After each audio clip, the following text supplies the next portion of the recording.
పిత పుత్ర పవిత్రాత్మ నామమున ఆమేన్. ఈరోజు ఆగస్టు 1వ తారీఖు. మత్తయి సువార్త 14వ అధ్యాయము 1వ వచనము నుండి 12వ వచనం వరకు.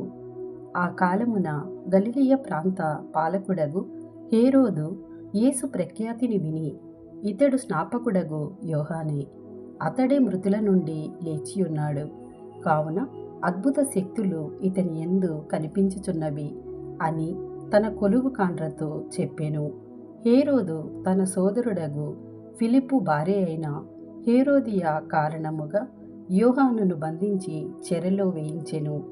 ఏలయనా ఆమెను నీవు ఉంచుకొనుట ధర్మము కాదు అని యోహాను హేరోదును హెచ్చరించుచుండెను. యోహానును చంపుటకు హేరోదు నిశ్చయించెను. కాని అతడు ప్రవక్తయని ప్రఖ్యాతిగాంచుటచే ప్రజలకు భయపడెను.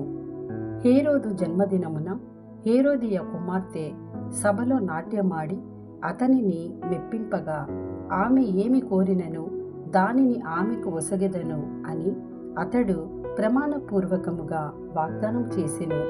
అప్పుడు ఆమె తన తల్లి ప్రోత్సాహము వలన స్నాపకుడగు యోహాను శిరస్సును ఒక పల్లెరములో ఇప్పుడు ఇప్పింపుము అని అడిగెను.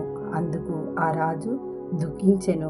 కాని తన ప్రమాణముల కారణముగా, అతిథుల కారణముగా ఆమె కోరిక తీర్చ ఆజ్ఞాపించి సేవకులను పంపి చెరసాలలోనున్న యోహానును శిరచ్ఛేదనము కావించెను.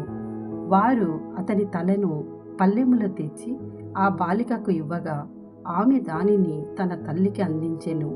అంతట యోహాను శిష్యులు వచ్చి అతని దేహమును తీసుకొని పోయి భూస్థాపనము చేసిరి. పిమ్మట వారు యేసు వద్దకు వెళ్ళి ఆ విషయమును తెలియచేసిరి. ఇది ప్రభుని వాక్కు. సర్వేశ్వరునికి వందనములు.